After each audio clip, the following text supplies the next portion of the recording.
Buenas tardes, esta sería un resumen de la segunda clase del curso de Hormigón 1 del año 2023, teniendo en cuenta para aquellos que son alumnos que es el material completo del puesto a disposición de los alumnos está en un drive correspondiente de acceso para los mismos, donde constan todas las clases teóricas con material de apoyo, todas las clases prácticas con ejemplos de aplicación y clases teóricas y prácticas con audio.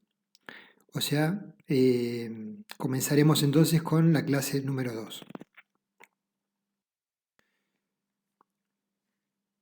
Refiriéndonos ya a las características de este material compuesto, tenemos que mencionar que el hormigón armado es un material compuesto en donde sus elementos, componentes principales, conservan cada uno de ellos sus propiedades y realiza cada uno su aporte estructural. El hormigón, como sabemos, aporta resistencia a la compresión, masa y durabilidad, mientras que el acero aporta aquello que carece el hormigón por sí mismo, que es resistencia a la tracción, y si lo hemos ubicado adecuadamente, tanto en posición como en cantidad, va a aportar esa característica tan necesaria para las estructuras de hormigón armado, que es la ductilidad.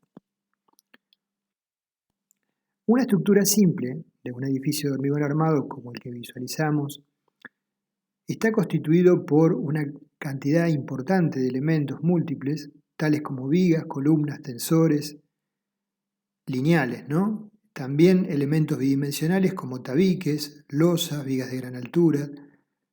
Todos conforman un conjunto altamente hiperestático.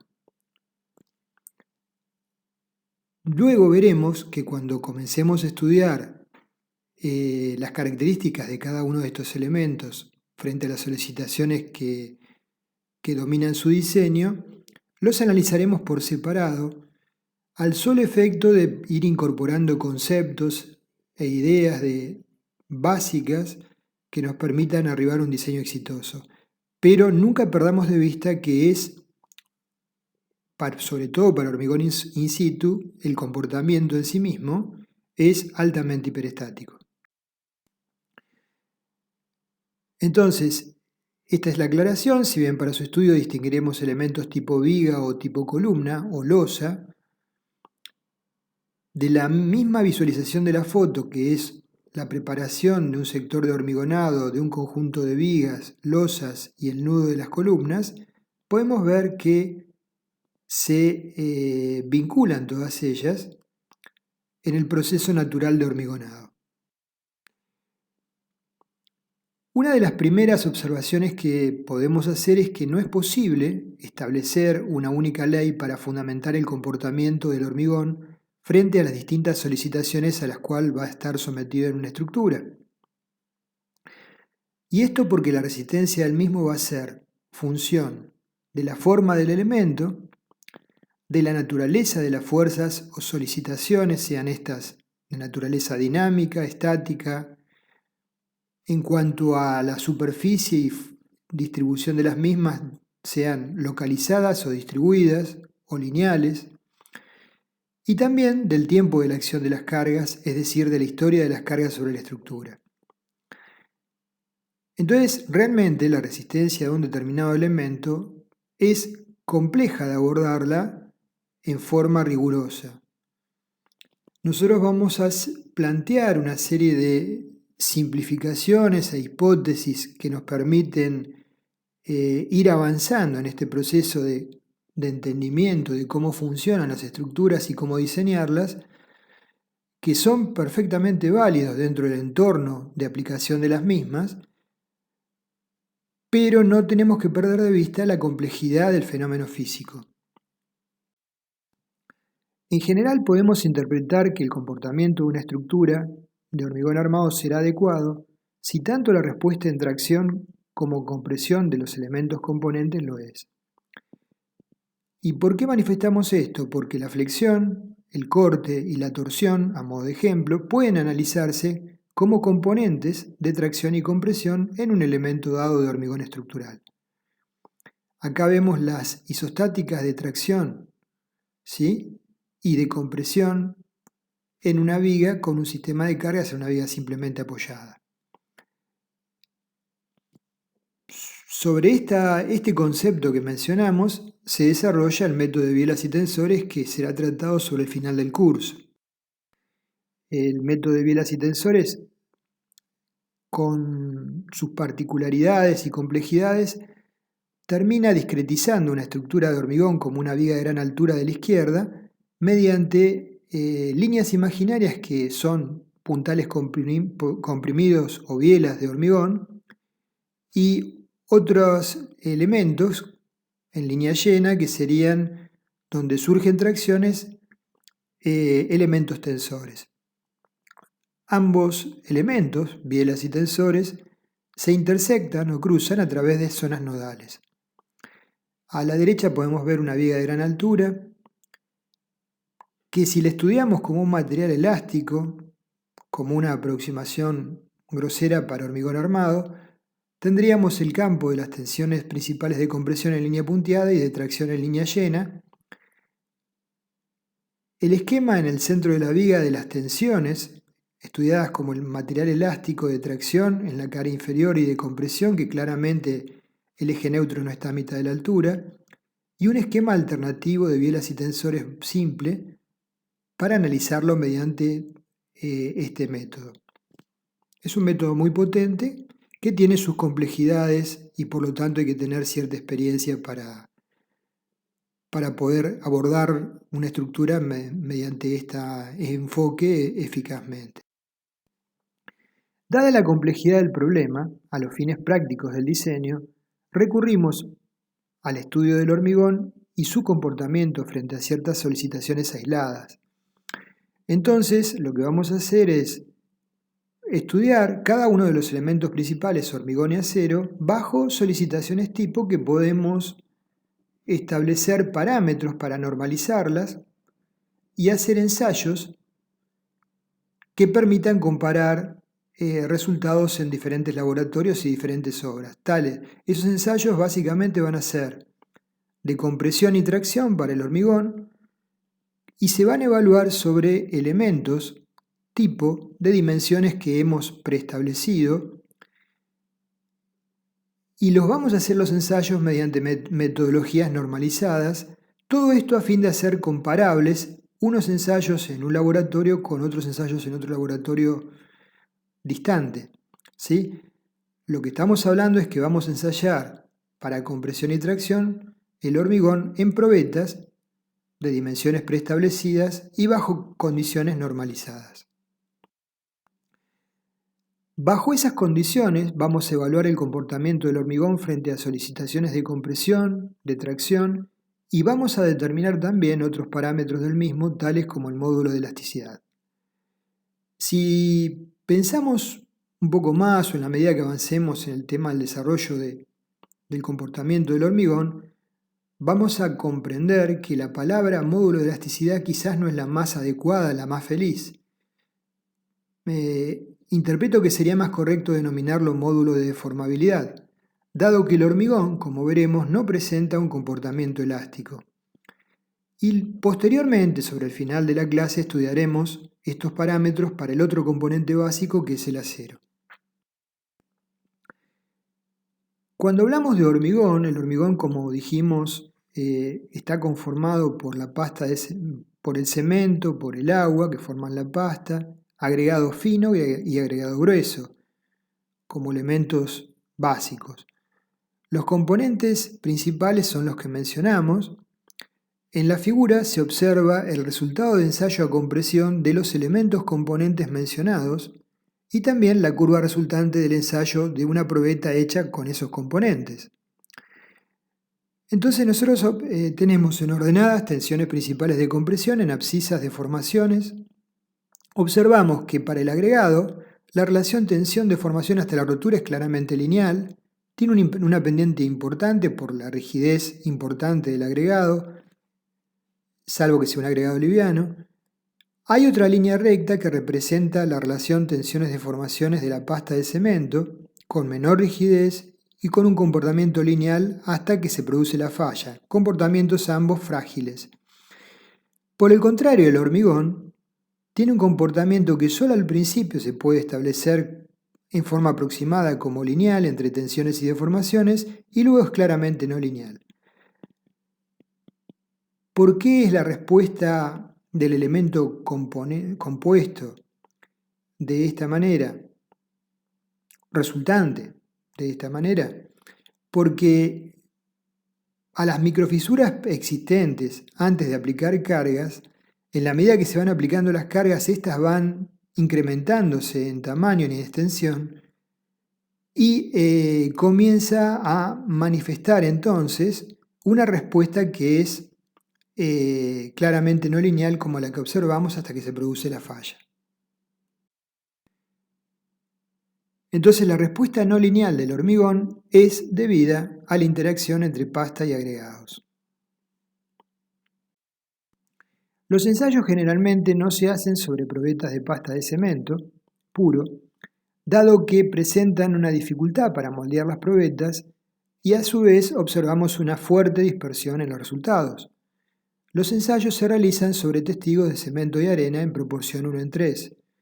Como dato ilustrativo en el gráfico, en donde tenemos en ordenadas resistencia del hormigón y en abscisas del mortero, en realidad el mortero es el mismo mortero que compone las probetas de hormigón. Observamos, comparando ambas resistencias, que hay una relación aceptablemente lineal entre las mismas y que la resistencia del mortero es de un 60 a un 65% de la resistencia del hormigón que contiene ese mortero. En cuanto a la resistencia del hormigón a compresión, como mencionamos, hay que determinar medidas de probetas. Para evaluar la resistencia del hormigón colocado en la estructura, se han desarrollado diferentes tipos de probetas. En Europa, probetas prismáticas o cúbicas, en nuestro ámbito cilíndricas. La utilizada en nuestro país es justamente la probeta cilíndrica de 15 centímetros de diámetro por 30 centímetros de altura, con una esbeltez H/D igual a 2. La resistencia que obtenemos del ensayo se denomina resistencia potencial. ¿Por qué la llamamos potencial? Porque naturalmente no va a coincidir con la resistencia que obtenemos de un elemento de la estructura ensayado. ¿Por qué? Porque la probeta está colocada con un cuidado particular y llevada al laboratorio en condiciones de curado preestablecidas a 23 grados de temperatura, 90% de humedad relativa, hasta que se le ensaya a la edad de diseño bajo las condiciones establecidas de ensayo. Esta resistencia potencial es la que se llama o adopta como resistencia de referencia del hormigón, factible de alcanzar en condiciones ideales de curado. Entonces la resistencia especificada es la potencial a la edad de diseño. Naturalmente en la obra, la resistencia del hormigón que se va a desarrollar será función del proceso de colocación, de compactación y de curado que efectivamente ha tenido y la denominaremos resistencia efectiva. Y en términos generales van a ser menor que la resistencia potencial. Aclarado la diferencia entre resistencia potencial y efectiva, vamos a evaluar algunos aspectos relacionados con el ensayo a compresión de probetas de hormigón y la curva que arroja el mismo. A la izquierda vemos una probeta preparada para un ensayo a compresión. Si graficamos abajo en ordenadas tensiones, como el cociente de la carga aplicada sobre la sección de la probeta A, y en abscisas de formaciones específicas, sometida a una probeta a una carga creciente de compresión, llegamos a lo que se llama o se denomina carga última, para la cual se va a producir la rotura. F'C va a ser igual a P último sobre AB. ¿Cómo medimos las deformaciones? Bueno, como vemos en el dibujo de la derecha, en la medida que aplicamos cargas, tomando puntos de referencia, vamos midiendo para cada escalón de cargas el acortamiento A. Y epsilon sería A sobre L, donde L es la longitud entre dos puntos que hemos calibrado la probeta.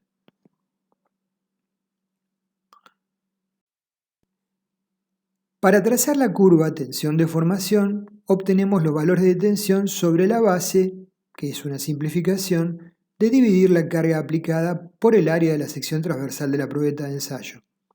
Podemos preguntarnos si esto es correcto.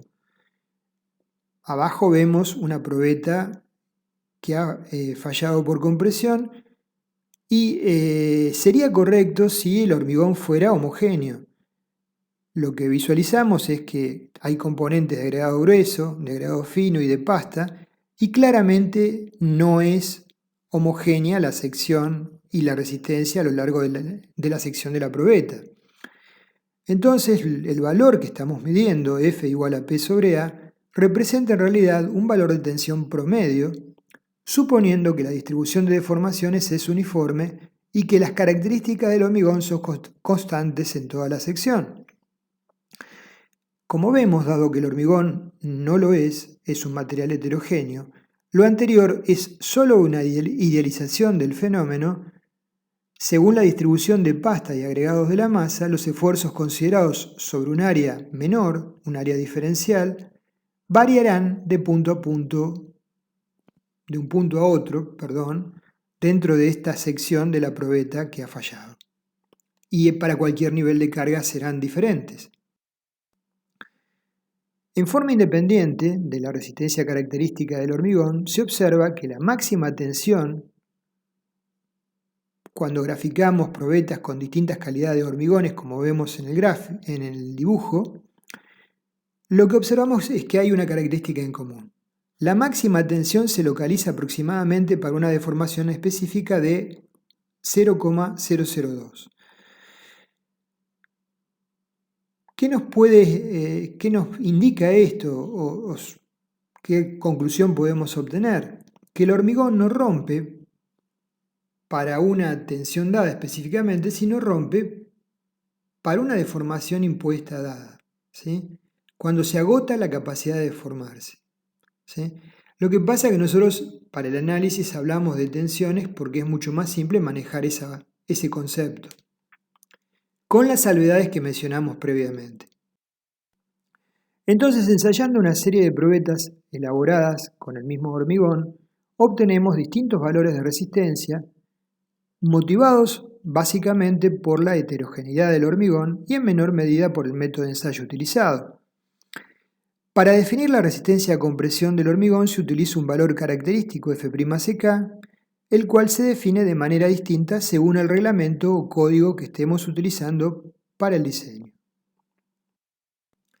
La resistencia característica, según el CIRSOC 201-2005, es aquella cuya probabilidad de ser superada es del 90% del total de la muestra. Quiere decir que hay un 10% que pueden ser valores menores a la especificada. Y este va a ser el parámetro que caracterice al hormigón de acuerdo a su resistencia. Según el ex reglamento CIRSOC 201-82, basado en las antiguas normas DIN 1045 alemanas, la resistencia característica era aquella cuya probabilidad de ser superada era del 95% del total de la muestra.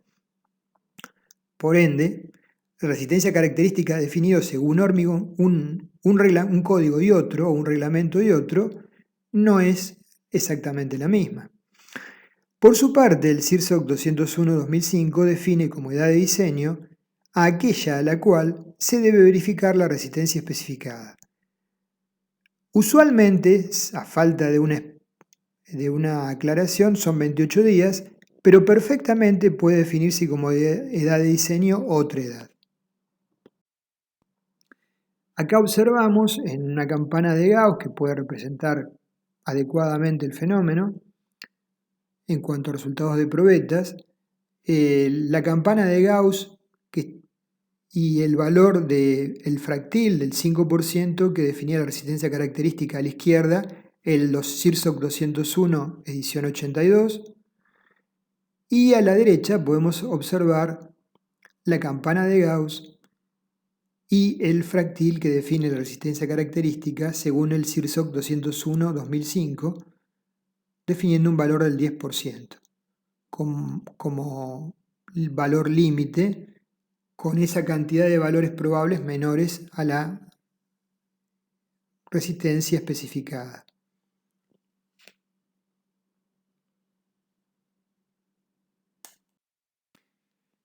Como mencionamos anteriormente, el tema de la edad de diseño puede perfectamente no ser la de 28 días.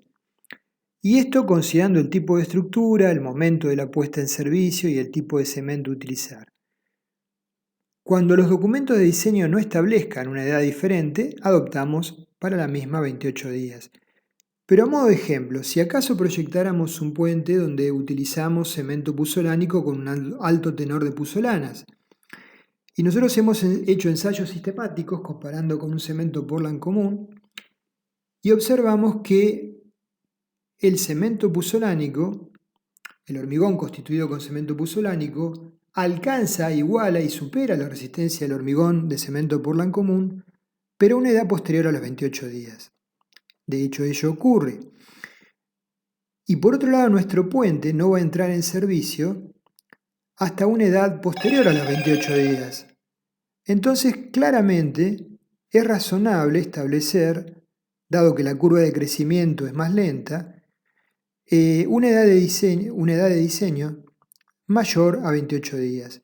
En el puente que vemos abajo, que fue elaborado con un cemento de estas características, estableció una edad de diseño de 60 días, ¿sí? A modo de ejemplo. Nuestro reglamento CIRSOC 201-2005, que está próximo a ser actualizado según el código de referencia Código ASIE 318-2019, define a los distintos tipos de hormigones en clases y en la tabla 2.7 se los clasifica según un subíndice H seguido de un número que indica la resistencia de diseño en megapascales. Por ejemplo, H20 implica un hormigón de resistencia característica de diseño F'C 20 megapascales.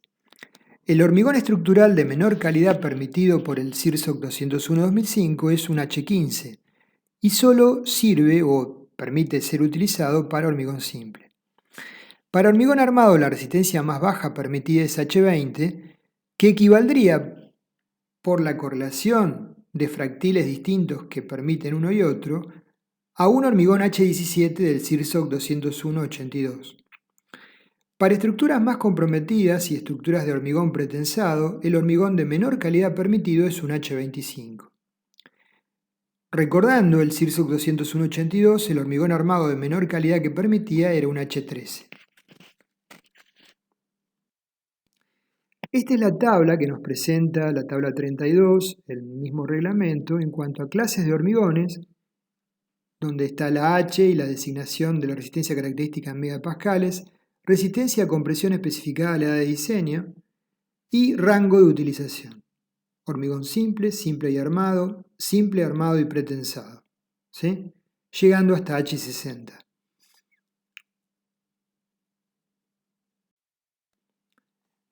Cuando hablamos de la resistencia de los elementos estructurales, si nos referimos concretamente al hormigón, tenemos que considerar varias cuestiones. El proceso de elaboración del hormigón, yo diría primero el proceso de dosificación del hormigón, luego el proceso de elaboración del hormigón, posteriormente el proceso de colocación del mismo y finalmente el proceso de curado del hormigón.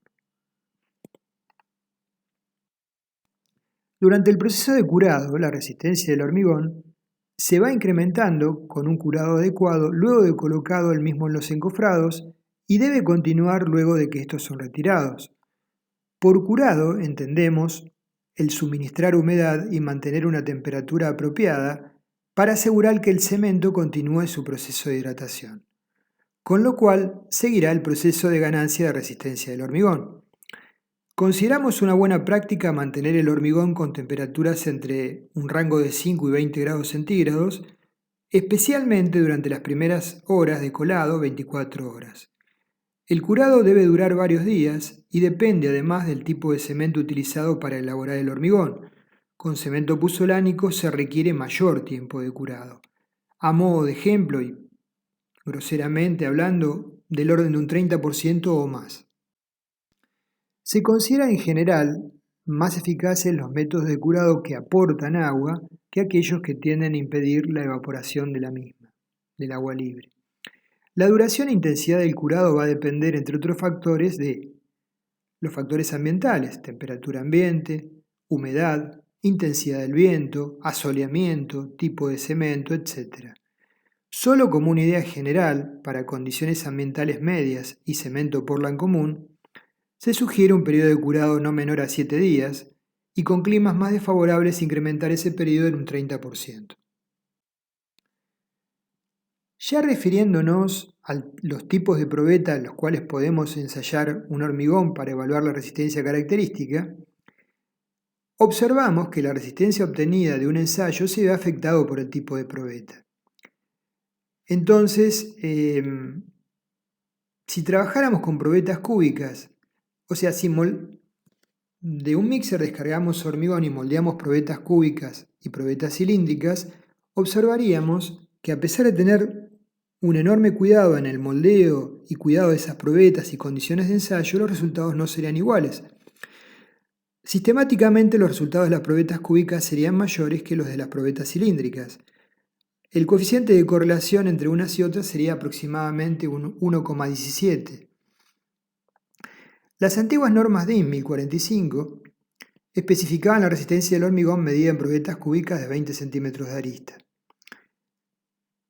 ¿Por qué podemos observar esta situación? Bueno, porque la probeta cúbica, cuando se aplican las placas de acero, en la zona de aplicación de las mismas se restringen las deformaciones transversales, ¿sí? Y eso genera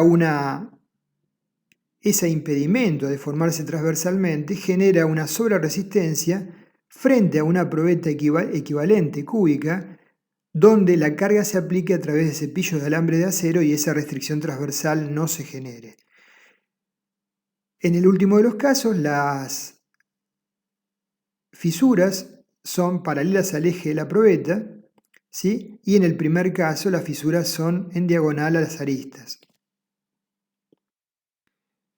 En cuanto al tamaño de las probetas, en el caso de hormigones con tamaños máximos de agregados mayores, por ejemplo, el caso de hormigones masivos de plateas de fundación, de muros de contención o de presas, vertederos u otros sectores, se utilizan probetas cilíndricas de mayor diámetro porque los agregados máximos son de diámetros más importantes, llegando el caso hasta de 45 centímetros de diámetro por 90 de altura, por ejemplo en la represa de Piedra del Águila, o de 30 centímetros de diámetro por 60 de altura en la represa de Pichipicunleufu. En estos casos se utilizan coeficientes de corrección para compararlas con la probeta estándar. La probeta estándar, hecha con el mismo tipo de hormigón, se tamiza el hormigón para poder moldearlas en probetas de 15 por 30. Acá vemos, en ordenadas, resistencia relativa a la compresión, ¿sí? Y en abscisas, diámetro de la probeta. Y lo que observamos es que, por definición, para la probeta de 15 por 30 el valor relativo es 100%, porque es la probeta patrón. Vemos el efecto tamaño. Entonces, en la medida que el diámetro de la probeta, manteniendo el esbeltez igual a 2, la relación entre diámetro y altura, es mayor, en la medida que el diámetro es mayor, el mismo hormigón colocado en las distintas probetas, la probeta va a arrojar resultados relativos menores, ¿sí? Para probetas de relaciones semejantes, HL igual a 2, pero diferente tamaño, la resistencia disminuye dentro de ciertos límites, en tanto mayor sea el tamaño de la probeta. También tenemos que considerar que la relación de esbeltez de 2 para la probeta patrón, en algunos casos particulares, como puede ser cuando sacamos testigos de una estructura para evaluar la resistencia efectiva del hormigón colocado en obra, por ejemplo de una losa, es difícil de conseguir esa relación de esbeltez. Usualmente el espesor del hormigón de la losa, supongamos que es de 12 centímetros, ¿sí? Entonces tendremos que tener una probeta de 6 centímetros de diámetro, que no sería compatible para ser medianamente uniforme. Entonces hay que trabajar con esbelteces menores. Acá lo que observamos es resistencia relativa y esbelteces. Para la relación H sobre L igual a 2, 100% de resistencia porque es la probeta de comparación. Para esbelteces menores, como sería el caso de una probeta extraída de una losa para determinar la resistencia, las esbelteces son menores y por ende el mismo tipo de hormigón nos va a arrojar un valor mayor. Entonces hay que afectar esos valores de coeficientes de correlación. Respecto de la resistencia a compresión, no ya de probetas sino del hormigón de la estructura, tenemos en claro, por lo que hemos venido mencionando, que las condiciones particulares de curado de humedad y temperatura, normalizadas bajo las cuales se encuentran las probetas de ensayo, no van a coincidir con las del hormigón colocado en la estructura, ni tampoco el cuidado en la colocación, compactación del hormigón, ¿sí? Va a ser igual de la probeta con los elementos estructurales, columnas, vigas, etc. El hormigón colocado en la estructura debería tener igual edad, menor resistencia que el de la probeta moldeada. La resistencia del hormigón de una estructura se puede evaluar mediante probetas extraídas de la misma, como mencionamos anteriormente, testigos, o bien mediante ensayos no destructivos como impacto, rebote, acústicos, etc. Este es un tema que se verá en los cursos de posgrado de patología. En cuanto a la resistencia media, cuando se requiera para algún caso particular estimar la resistencia media de un hormigón de resistencia característica que conocemos, con un grado razonable de cuidado en la elaboración, podemos utilizar la siguiente expresión. La resistencia media FCM es igual a F'CK más 8 megapascales y de tal forma, en base al valor característico, podemos estimar la media a los fines de dosificar el hormigón. La otra variable que queríamos, el otro parámetro que queríamos medir en el hormigón era la resistencia a tracción. Uno puede preguntarse por qué es importante evaluar la resistencia a tracción en el hormigón cuando en la definición inicial dijimos que era como una piedra artificial en donde el hormigón aportaba masa y durabilidad y resistencia a la compresión, y la resistencia a tracción la aportaba básicamente las armaduras que colocábamos a tal fin. ¿Sí? Aún bajo esa definición, determinar la capacidad frente a esta solicitación ya veremos que es importante para evaluar el comportamiento frente a la fisuración, por ejemplo, para evaluar el cálculo de deformaciones, ambas bajo el nivel de cargas de servicio, e indirectamente por el fenómeno de adherencia de las armaduras y anclajes, ¿sí? Donde vamos a definir cuándo tenemos que extender una barra en un macizo de hormigón para anclarla adecuadamente o empalmar una barra con otra. Recordando que las barras vienen comercialmente en longitudes de 12 metros. Y asimismo nos permite definir en elementos traccionados o flexionados cuál es la cuantía mínima a colocar para que la rotura de ese elemento, supongamos una viga, sea dúctil y no sea frágil. Eso lo veremos en flexión en detalle. También es una variable importante frente al comportamiento al corte y al punzonado, en donde las expresiones para evaluar la resistencia del hormigón al corte o punzonado van a aparecer la raíz cuadrada de F'C, donde F'C es la resistencia característica del hormigón a compresión. Estamos indirectamente tratando de evaluar la resistencia a tracción para un estado límite. El valor, al igual que el de la resistencia a compresión, es un tanto convencional, dado que depende del tipo de ensayo. Vamos a ver que hay 3 tipos de ensayos como los más habituales. En cuanto a la resistencia a tracción, los resultados experimentales muestran una dispersión importante aún mayor que la de compresión. Es muy difícil evitar la presencia de tensiones debidas a cambios de temperatura, contracción de fragua, etc. Su variación puede extenderse del intervalo de 0,7 de valor medio a 1,30 veces el valor medio. Y según el enfoque o el método de ensayo, cabe distinguir entre resistencia axial a la tracción, un ensayo bastante complejo de realizar, resistencia a la tracción por compresión diametral, muy frecuente, y resistencia a la tracción por flexión, también bastante común. Si acaso no desarrollamos el ensayo de resistencia a la tracción, podemos estimar su valor medio a partir de la resistencia a compresión. Por ejemplo, algunos códigos o normativas, como la Instrucción Española de Hormigón Estructural del 2008, nos dice que podemos evaluar la resistencia media a tracción FCTM como 0,30 de F'Ck a la 2/3, ¿sí? Todo en megapascales la resistencia. En cuanto al gráfico tensión-deformación de la resistencia a tracción, observamos que es semejante al de compresión, pero con un pico sensiblemente menor y una deformación última sensiblemente más pequeña. Hay una primera etapa con una relación aproximadamente lineal y luego es claramente no lineal. El pico, el valor máximo, está en el orden de 0,10 a 0,07 la resistencia a compresión del mismo hormigón. Al respecto, el CIRSOC 201-2005 define a FR como el módulo de rotura a tracción del hormigón en flexión, en megapascales, igual a una constante 0,625, que puede cambiar con el transcurso de las diferentes versiones del código, por raíz de F'C en megapascales. Este valor de FR nos va a ser muy útil para definir la cuantía mínima de flexión en vigas. Ya lo veremos.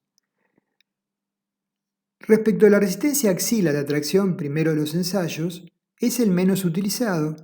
Se utiliza una probeta de las características que vemos, donde las cabezas donde se toman están ensanchadas, se pegan con resinas, elementos desde los cuales se pueda ejercer la tracción Z en ambos extremos, y en la zona interna de la probeta tiene menor sección y se tiende a que se produzca la falla a través en esa zona. Para cualquier valor de Z aplicado, la tracción supuesta uniforme en la probeta será igual a Z sobre AB, donde AB es el área de la probeta, 9 por 15. Si queremos, sin hacer el ensayo, evaluar indirectamente la resistencia a la tracción, podemos hacerlo a través de la resistencia a compresión en forma indirecta, como FCT igual a un coeficiente de correlación que aproximadamente podemos adoptar 0,33 por la raíz de F'C en megapascales. La expresión anterior la vamos a utilizar en tensores. La resistencia a la tracción por compresión diametral es el ensayo más simple de realizar. Tomamos una probeta cilíndrica de las que ensayamos para hormigón de 15 por 30, la cargamos a través de ambas aristas, ¿sí? Donde la altura de la probeta es D y la longitud es H, y la vamos cargando paulatinamente hasta llegar a la falla de la misma. Si hacemos un corte por el eje de la probeta, nosotros tenemos una carga lineal aplicada en una arista de la probeta P y en la arista opuesta otra carga lineal P. Imaginamos que las líneas de carga, ¿sí? La trayectoria de la carga de una cara a la otra, se traduce a través de isostáticas de compresión que se van abriendo a partir de la carga P aplicada en la medida que nos alejamos de la misma y luego se van cerrando nuevamente hasta llegar a en la otra arista la carga P. La apertura de las isostáticas de compresión genera isostáticas de tracción. Y esas isostáticas de tracción en la zona interna de la probeta van a generar el inicio de la falla de la misma. Entonces, en general la resistencia a tracción obtenida por este ensayo es algo mayor que la axial, porque la fisuración, como mencionamos, comienza en el interior de la probeta. Como un coeficiente de correlación tenemos FCT es aproximadamente igual a 0,56 de la raíz de F'C. Y la última de las alternativas más frecuentes para evaluar la resistencia a tracción es la resistencia a tracción por flexión. Se determina rompiendo por flexión una probeta tipo viga. Depende de las dimensiones de la probeta, de la ubicación de la carga. Principalmente se lo utiliza en pavimentos. En general se ensaya una probeta de 15 por 15 por 70 con cargas concentradas en los tercios. La resistencia a tracción se obtiene partiendo de la hipótesis de una repartición lineal de tensiones. Esto no es más que una idealización. La máxima tensión se produce solo en las fibras más alejadas del eje neutro, las que van descargándose en las adyacentes que van colaborando, hasta que un cierto volumen de fibras estén plastificadas y se produzca la falla. Entonces tenemos la probeta con las cargas en los tercios. Fct es igual al momento que produce la rotura de la probeta, mr, momento de fisuración, sobre el módulo resistente. Si B es el ancho y h es la altura, BH cuadrado sobre 6. Lo que estamos trabajando es con un diagrama lineal, ideal como lineal, como vimos en resistencia de materiales. Lo que se produce en realidad es un diagrama real donde hay un volumen de fibras plastificadas y la máxima tensión no está en la fibra inferior, sino a una cierta altura por encima de la misma.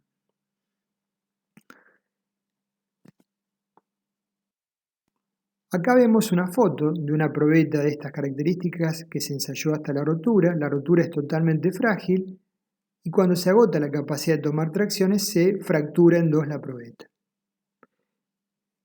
Pasaría algo totalmente semejante cuando dimensionamos una viga de hormigón armado con una cuantía inferior a la mínima. Se puede correlacionar la resistencia a tracción con la resistencia a compresión en forma aproximada con las siguientes expresiones. Resistencia a la flexotracción, Fr de 0,62 a 1 de raíz de F'C. Resistencia directa a la tracción, F'T de 0,25 a 0,42 de F'C. Y resistencia indirecta a la tracción de 0,5 a 0,66 de raíz de F'C. Si no desarrollamos los ensayos, podemos correlacionar las resistencias para flexotracción, por ejemplo, para evaluar cuantías en vigas en flexión o algún tema relacionado con flexión, la resistencia directa a tracción para evaluar, por ejemplo, resistencia de elementos tensores o fisuración en losas por deformaciones impuestas, ¿sí? Mediante estos coeficientes de correlación. Las estructuras de hormigón, como vimos, que son altamente hiperestáticas, muchos de esos elementos no están solicitados a compresión o atracción, sino a solicitaciones multiaxiales. Acá vemos gráficos de ensayos efectuados por Kuffer y Rusch en Alemania que permitieron obtener valores de resultados de ensayos para solicitaciones biaxiales de compresión en ambos ejes o compresión en un eje y tracción en el otro o tracción en ambos ejes. Lo que observamos es que la presencia de tensiones de compresión biaxiales incrementa la resistencia uniaxial a compresión del mismo, ¿sí? Y por el contrario, la presencia, cuando tenemos compresión en un eje y tracción en el eje opuesto, la resistencia relativa disminuye por debajo del valor de 1, que sería la unitaria de la probeta.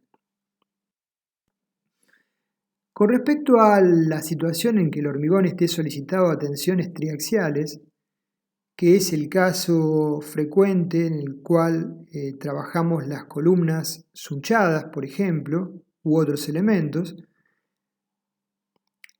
entonces observamos que el hormigón solicitado a una tensión triaxial de confinamiento, Fz,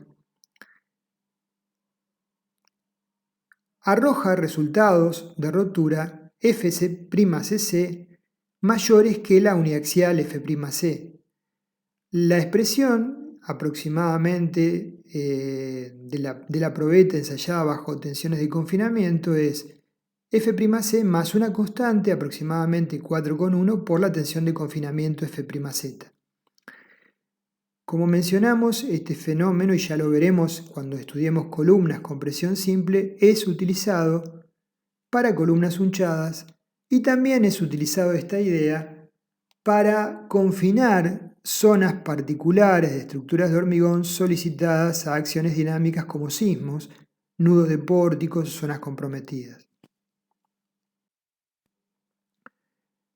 Acá vemos probetas ensayadas del mismo hormigón con tensiones de confinamiento variables. Las curvas crecientes indican que la tensión de confinamiento de compresión biaxial es creciente. Y lo que observamos es que el mismo hormigón rompe para resistencias mayores, pero observamos un hecho que también es muy positivo, que a medida que la tensión de confinamiento crece, la deformación específica en la falla crece sustancialmente. Y este es un aspecto que es interesante, es importante porque le asigna una mayor ductilidad en la falla al elemento constituido por un hormigón que esté debidamente confinado. Ingresando ahora ya intentando definir diagramas que representen el comportamiento de cada uno de los materiales componentes, hormigón y acero, comenzaremos por el hormigón, podemos comenzar a intentar analizar los resultados de los ensayos de las probetas cilíndricas de compresión ensayadas a compresión simple. Entonces observamos que en ordenadas tenemos tensiones en abscisas deformaciones, ya lo hemos visto anteriormente. El primer aspecto en común es que la primera parte de la curva de tensión deformación es aproximadamente lineal, hasta un 40-45% de la resistencia última. La microfisuración interna todavía no se produce en forma significativa y a partir de ese valor sí se empieza a manifestar en forma más importante y por ende la curva, tensiones deformaciones, es claramente no lineal hasta que se produce la falla, la rotura. En forma independiente de la calidad del hormigón, o sea de las resistencias, observamos que se obtienen curvas cuyos valores de máxima carga se producen para una misma deformación específica, con un valor cercano al 2 por 1000. Esto significa, como dijimos anteriormente, que el hormigón rompe cuando agota la capacidad de deformarse. Y se observa adicionalmente que existe una reducción de ductilidad cuando aumenta la resistencia del hormigón. Si analizamos los ensayos con una máquina que permita controlar las deformaciones, será posible recorrer la parte descendente de la curva y se puede observar que cuanto más baja sea la resistencia del hormigón, mayor será la deformación específica en rotura.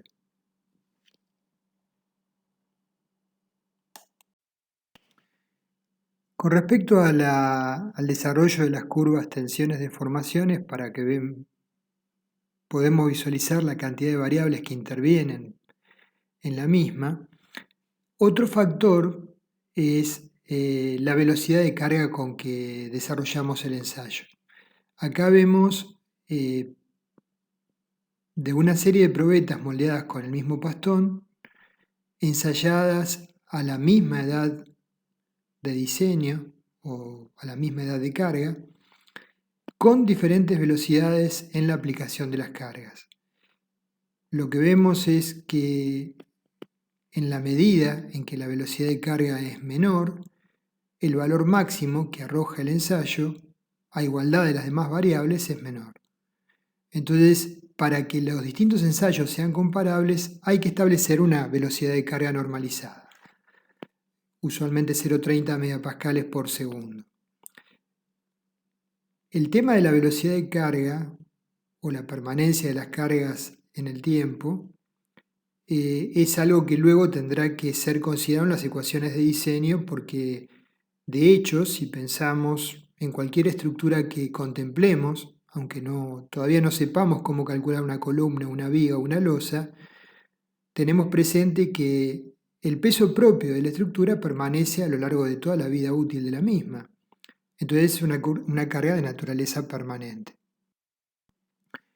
Entonces, ensayos a compresión axial para cargas de larga duración. Bajo cargas de larga duración, la carga final de rotura de la probeta es algo menor a una probeta gemela ensayada en una carga de corta duración, de minutos. Esto se puede visualizar a través de las curvas tensiones-deformaciones de la figura. Vemos dos curvas de dos probetas gemelas, una ensayada para cargas de corta duración, a la velocidad normalizada y el tiempo de aplicación de un ensayo, y la otra que arroja un valor menor, 21 y 27,5 megapascales, para una probeta cargada durante varios años, hasta que falla. ¿Sí? Entonces, como dijimos, en la realidad, las estructuras están solicitadas predominantemente a cargas axiales de larga duración. Los ensayos permiten evaluar como resistencia máxima a compresión para cargas de larga duración un valor de 0,85 de F'C. Acá observamos resistencias en ordenadas y en abscisas deformaciones para un conjunto de probetas moldeadas con el mismo pastón, pero que se ensayan a una edad diferente. 3 días, 14, 28 días, que suele ser la edad de diseño, 84 días. La característica del hormigón es H44, la edad de diseño, 28 días, y se observa que la resistencia final es mayor en la medida que la edad del ensayo es mayor. Este fenómeno compensa parcialmente el hecho anterior de que la resistencia bajo cargas de larga duración era menor que las del ensayo. Hay un factor común, que ya lo mencionamos antes, que la máxima tensión se alcanza para una deformación específica del orden de 0,002. Con respecto al efecto de la edad del hormigón al entrar en carga, debido al permanente proceso de hidratación del cemento, la resistencia del hormigón a compresión se va a incrementar según la edad del ensayo, dependiendo de las condiciones de curado, del tipo de cemento, de la relación agua-cemento, de la mezcla, entre otros. El Eurocódigo S2 plantea la siguiente expresión. FCM lo llama la resistencia media a compresión a 28 días, que es factible calcularla con un buen control de elaboración como F'Ck más 8 megapascales.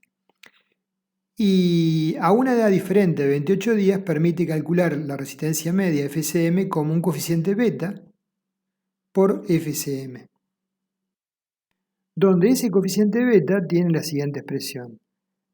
Es igual a E elevado a la S por 1 menos raíz 28 sobre T, donde T es la edad del hormigón en días al ser ensayado, y ese es un coeficiente que depende del tipo de cemento, que vale 0,25 para cementos de endurecimiento normal y 0,20 para cementos de alta resistencia y endurecimiento rápido.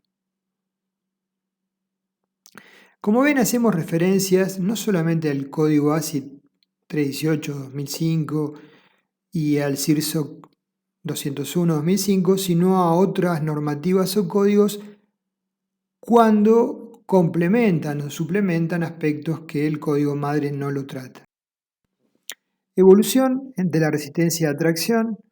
El crecimiento de la resistencia a tracción se observa, en general, que sigue una evolución más rápida que la de compresión en los primeros 28 días. La Instrucción Española de Hormigón Estructural propone, del 2008, la siguiente expresión para evaluarla. Si llamamos FCTM el valor medio de la resistencia a tracción a la edad de T días, ¿sí? Y FCMT, y FCTM al valor de la resistencia a tracción media a 28 días, que la podíamos calcular como 0,30 por F'Ck a la 2/3 en megapascales, entonces podemos correlacionar ambas a través del coeficiente del factor E elevado a la alfa por S por 1 menos raíz de 28 sobre T.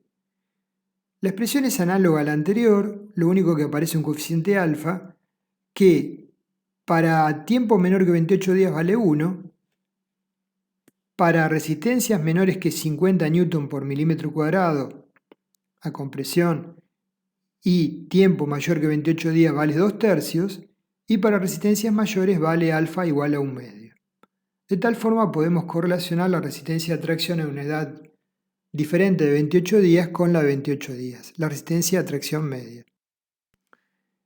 En cuanto a la capacidad de deformación del hormigón a tracción, como dijimos, el hormigón se comporta como una piedra artificial y por lo tanto tiene un comportamiento netamente frágil.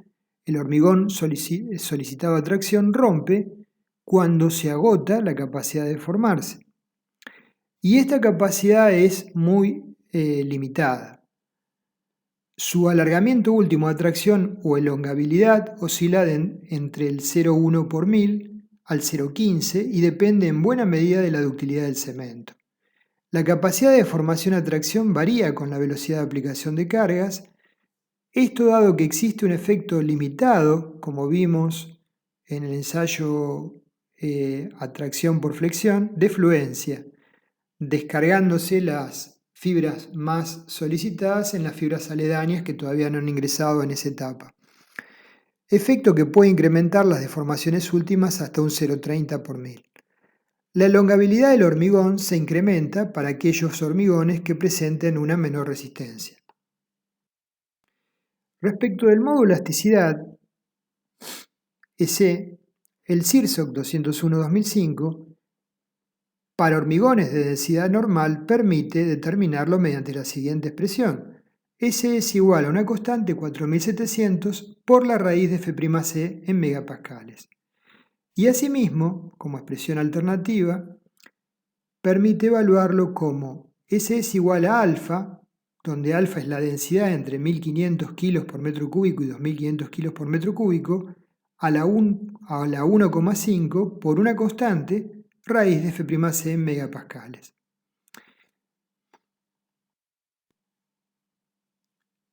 Como podemos apreciar de diferentes... Ahora vamos a acotar algo más sobre el módulo de elasticidad del hormigón. Como podemos apreciar, para probetas con diferentes resistencias características ensayadas, con una curva que permita recorrer la rama descendente, el hormigón no mantiene una relación lineal entre tensiones y deformaciones, no cumple con la ley de Hooke y además tampoco se comporta como un material elástico. Entonces, debido a la curvatura del diagrama, tenemos una buena duda a evaluar, que es cómo definimos el módulo de elasticidad del hormigón. En principio hay tres alternativas: el módulo tangente en el origen es 0i, el módulo secante, que se define en general como la pendiente de la recta que une la curva tensión-deformación en el origen con un valor determinado de tensión en el orden del 40 a 45% de F'C. Con ese criterio, definiendo la recta secante que une el origen con un valor de 45% de F'C, determina el módulo de elasticidad, el código ASI 318 y nuestro reglamento, ¿sí? Como módulo secante. Y el módulo tangente en un punto de la curva, SJ, que sería un valor menor. El máximo sería el módulo tangente del origen, que sería válido para cargas de muy corta duración. Entonces, nuestro reglamento define a S en función de esa expresión como el módulo secante. Como vemos, la definición del módulo de elasticidad es convencional en función del criterio que adoptemos y el propósito para el cual vayamos a evaluar o aplicar el valor del módulo de elasticidad en el diseño. Otros enfoques para la determinación del módulo de elasticidad es, por ejemplo, el que brinda el código modelo CEPFIB 90, que plantea el módulo de elasticidad según los siguientes conceptos. Primero, la resistencia media del hormigón, si no es un dato conocido, lo evalúa como F'Ck más 8 megapascales para condiciones de elaboración cuidadas, ¿sí? E indica que el valor de C es muy sensible al tipo de agregados utilizado, por lo que las expresiones se plantean para hormigones elaborados con áridos cuarcíticos, Para otros tipos de áridos, los códigos incorporan coeficientes de ajuste. Entonces, de tal manera se tiene como módulo de formación medio inicial del hormigón, pendiente de la tangente en el origen, para cargas instantáneas o de rápida variación, SI igual a 10.000 por raíz cúbica de FCM en megapascales. Aquí estamos hablando no de resistencias características, sino de resistencias medias. Respecto del módulo secante, válido para tensiones bajo cargas de servicio, que no superen un 40% de la característica a la edad fijada, tenemos que la propuesta del CEP es S es igual a 0,85 dSi en megapascales. Con respecto al módulo de elasticidad transversal G, nosotros sabemos, de lo que hemos estudiado de las materias relacionadas con elasticidad, conceptos previos, al deformarse un cuerpo en la dirección de la carga aplicada, sufre deformaciones en sentido transversal. La relación entre la deformación específica transversal y la longitudinal la establecemos a través del coeficiente de Poisson, mu. En el caso del hormigón, varía en función de la resistencia a compresión del mismo y del grado de solicitación. Para tensiones de compresión no mayores al 50% de F'C, su valor oscila entre 0,15 y 0,20, pudiendo admitirse un valor de mu igual a 0,20. Mediante el valor de mu, según la teoría de elasticidad, podemos determinar el módulo de elasticidad transversal G igual a S sobre 2 por 1 más mu. Este valor tendría validez para ser utilizado en el cálculo de deformaciones por corte solo para bajas tensiones y con el hormigón en estado 1.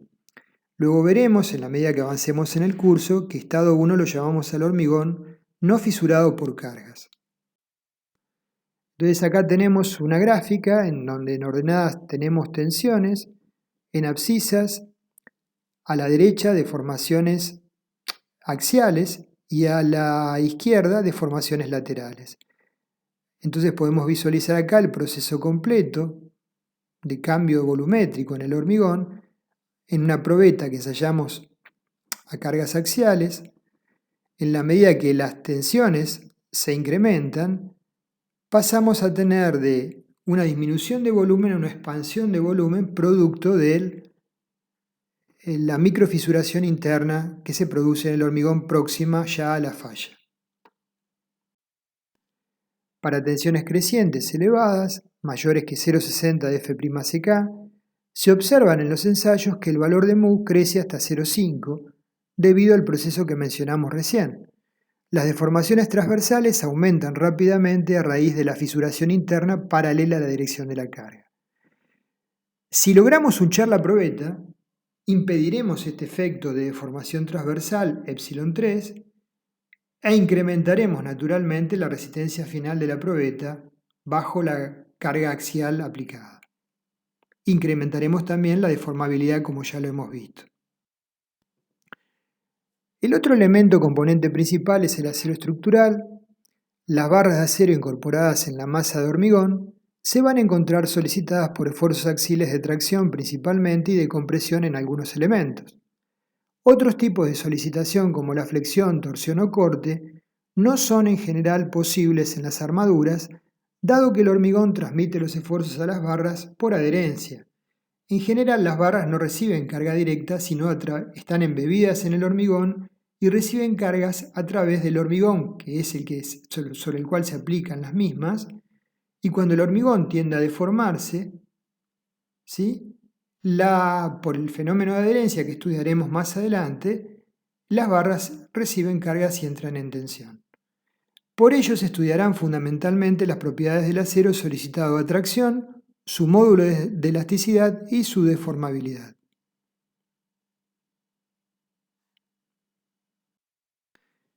En cuanto a las características mecánicas del acero, las principales, los parámetros más importantes son la resistencia última, Fu, la tensión de fluencia, Fi, el alargamiento en rotura, εSU, la aptitud al doblado y desdoblado. Pensemos que para que las armaduras tengan la forma adecuada dentro de las estructuras de hormigón, tendrán que sufrir O sea, se le tendrán que aplicar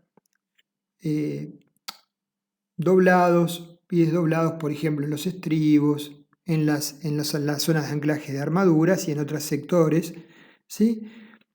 Y deben ser aptas de soportar ese efecto mecánico sin sufrir daños. Y también aptitud para efectuar uniones soldadas en el caso que efectuemos uniones entre barras mediante soldaduras. Las dos primeras características permiten calificar al acero desde el punto de vista resistente, resistencia última y tensión de fluencia. Y la relación entre FU y FI, tensión de rotura y de fluencia, evalúa la ductilidad del acero. El alargamiento del acero en rotura está asociado con el mismo parámetro y permite cuantificar las características plásticas del acero. Acá vemos barras en una viga premoldeada que en las esquinas, para lograr el anclaje adecuado, se hace un gancho a 90 grados y a su vez las armaduras del estribado se cruzan, como pueden ver en las caras opuestas, con dobleces a 90 grados y a ángulos menores. Entonces, la aptitud al doblado es la propiedad que permite verificar la plasticidad que tienen que tener las armaduras para evitar roturas frágiles durante los trabajos de preparación de las mismas, transporte y colocación en los encofrados. A mayor relación entre FU y FI, mayores valores de SU vamos a tener y el acero se lo considera más dúctil. A modo de ejemplo, el código modelo CEPFIP del 90 clasifica en 3 clases al acero según la ductilidad. Clase A, el cociente FU sobre FI es mayor que 1,05 y epsilon U mayor que 2,5%. Clase B, mayor que 1,08, epsilon U mayor que 5%. Y clase S mayor o igual que 1,15 y epsilon U mayor que 6%. Se recomienda la utilización de aceros de clase S para estructuras ubicadas en zonas de sismicidad elevada. Acá podemos observar el proceso de armado de una columna y en la zona de empalme de un nivel con otro se hace el abotellado de las armaduras principales para lograr el empalme por yuxtaposición en la zona superior que marqué con la flecha. Entonces las armaduras deben tener la ductilidad adecuada para permitir esta deformación impuesta para luego proceder al armado de las mismas. El IMPRES CIRSOC 103-2005 nos dice que para el acero ADN 420, que es el acero más frecuente de utilización en estructuras de hormigón armado, la relación entre la tensión de fluencia real y la especificada, ¿sí?, el cociente debe ser menor o igual que 1,30. Y la relación entre la tensión de rotura real y la tensión de fluencia real debe ser mayor que 1,25. La primera condición les puede llamar la atención, porque si la fluencia real de un acero es mayor a la especificada, podría parecer que no es un fenómeno desfavorable. Desde el punto de vista del análisis sísmico, cuando lo estudiemos, veremos que sí lo es, ¿sí? El diagrama de tensión de formación del acero típico es el que visualizamos acá, donde hay una zona claramente lineal de incremento de tensiones en función de las deformaciones, hasta que llegamos a un escalón de fluencia, de plastificación, y luego hay un sobrecrecimiento de la resistencia hasta que llegamos al punto máximo, y luego comienza un descenso del diagrama que es derivado de la forma de definir la tensión, porque en realidad no existe ese descenso físico real, sino es la barra comienza a sufrir un fenómeno de estricción en la zona donde se plastifica, cuando ya está cercana a la rotura, inmediatamente antes de la rotura, y como nosotros medimos las tensiones sobre la sección original de la barra y no sobre la zona de estricción de la misma, se genera ese descenso del punto máximo hasta la falla. Respecto del módulo de elasticidad del acero, según el CIRSOC 201-2005, se adopta un valor convencional 200.000 megapascales. En cuanto a los tipos de armadura, las armaduras correctamente dispuestas son los elementos que toman los esfuerzos de tracción y le dan ductilidad al hormigón. También se utilizan para tomar esfuerzos de compresión, por ejemplo en columnas, en conjunto con el hormigón y, por ejemplo, en la zona de compresión de vigas para reducir las deformaciones diferidas en las mismas. Ya lo veremos cuando analicemos deformaciones en vigas y losas. Se utiliza como armadura la sección circular porque es la que opone menor resistencia al doblado en cualquier dirección a igual sección. Y asimismo, mejora el comportamiento frente a la adherencia, porque es la que tiene una mejor relación entre perímetro y sección, y a través del perímetro es que se transmiten las tensiones de adherencia del acero al hormigón o del hormigón al acero. En general, el acero utilizado en nuestro país es el acero enarburado ADN 420, con una tensión de fluencia Fe igual a 420 megapascales. Para estructuras de dos dimensiones dominantes, tales como losas y tabiques, se suelen utilizar también mallas soldadas, formando una cuadrícula ortogonal de barras circulares como la de la figura. Barras lisas solo se permiten para la ejecución de espirales o sunchos en columnas hunchadas. La denominación ADN significa que la mayor resistencia se logra a través de la composición química sin un procedimiento mecánico como en la antigüedad que se producía un procedimiento mecánico para incrementar la resistencia. Sus características mecánicas están dadas por su contenido de carbono. A medida que el contenido de carbono aumenta, tenemos un efecto favorable que es que aumenta la resistencia y un efecto desfavorable que disminuye la deformabilidad y otro adicional que disminuye la facilidad para soldar las barras. El acero ADN 420S es el más apropiado cuando se requieren ejecutar uniones soldadas. La aptitud de un acero para hormigón armado de ser soldado depende, como dijimos, fundamentalmente de la composición química y del método que utilicemos para soldar. La soldabilidad del acero depende de su contenido de carbono y de otros elementos como el fósforo, el azufre, el nitrógeno, cuyas cantidades se expresan a través del carbono equivalente. Solo a modo ilustrativo se puede decir que un acero puede ser soldable si su contenido de carbono es menor a 0,24% y el carbono equivalente menor que 0,45%. Acá tenemos la tabla que define las calidades de acero a utilizar en el CIRSOC 201-2005, donde observamos que está el ADN 420, el típico acero enarburado, el ADN 420S, que se lo especifica es más caro para cuando se van a ejecutar uniones soldadas, y el AL220S, el acero liso, que solo se utiliza para espirales de sunchos de columnas de esas características que veremos en compresión simple. O para anclajes de placas en el hormigón, por ejemplo, porque son aceros fácilmente soldables. Con respecto a los diámetros comerciales, tenemos 6, 8, 10, 12, 16, 20, 25, 32 milímetros. Ya aceros de mayor diámetro son a pedido. Y bueno, en esta tabla podemos ver resistencias, tensiones de fluencia, resistencias a la tracción, tensiones de rotura. Por ejemplo, para el acero 420 es 420 megapascales la tensión de fluencia y la resistencia a la tracción 500 megapascales. Alargamiento porcentuales de rotura y diámetro de doblado con ángulos de 180 grados, entre otras cosas. Acá tenemos una tabla dada por Asindar con las características de diámetros, secciones, peso por metro, ¿sí?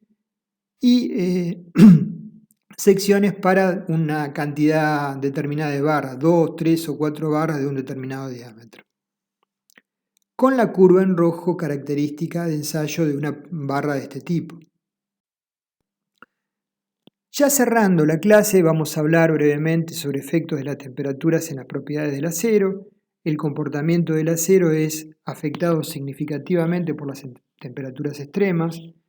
Para temperaturas muy bajas el acero pierde parcialmente su ductilidad tendiendo a un comportamiento frágil y para temperaturas elevadas, mayores a 250 grados, se presentan disminuciones de la resistencia, por ello debemos adoptar medidas de diseño particulares para proteger a las estructuras en estudio por un dado periodo de tiempo. También por ello que los reglamentos, como este, especifican que todo lo indicado vale para un rango de temperaturas de uso no superiores a los 70 grados centígrados.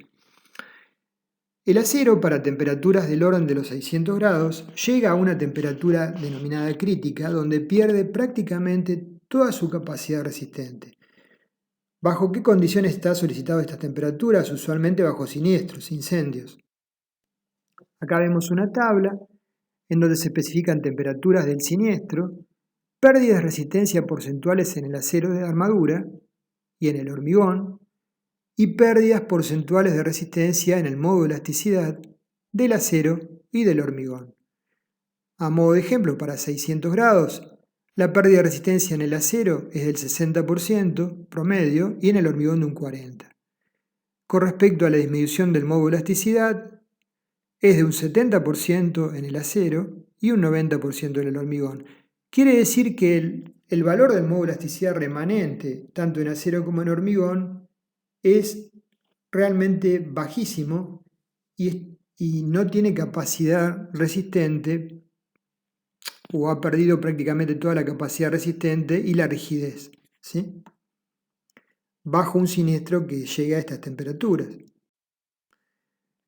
Y para cerrar el tema, vamos a hablar brevemente de resistencia a la fatiga del acero estructural. En general, desde un punto de vista práctico, para las estructuras de hormigón armado, las solicitaciones alternadas tienen menor importancia que las variaciones de tensión del mismo signo. Las variaciones entre menos y más en tensiones sobre las armaduras pueden darse eventualmente frente a eventos sísmicos. Naturalmente, un nudo de un pórtico puede pasar con tensiones de fluencia por compresión a tensiones de fluencia por tracción en un evento sísmico.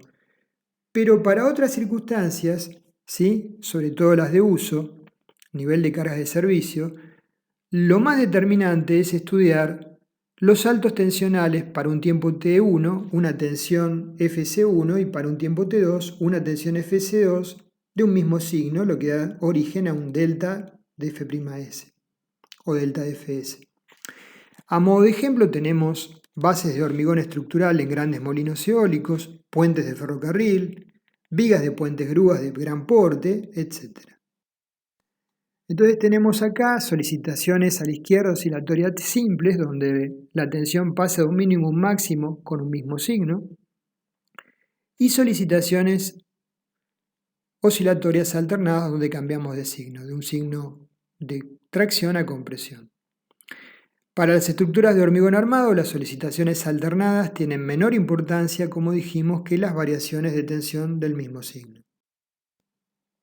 Acá vemos el proceso de armado de una base de un molino eólico.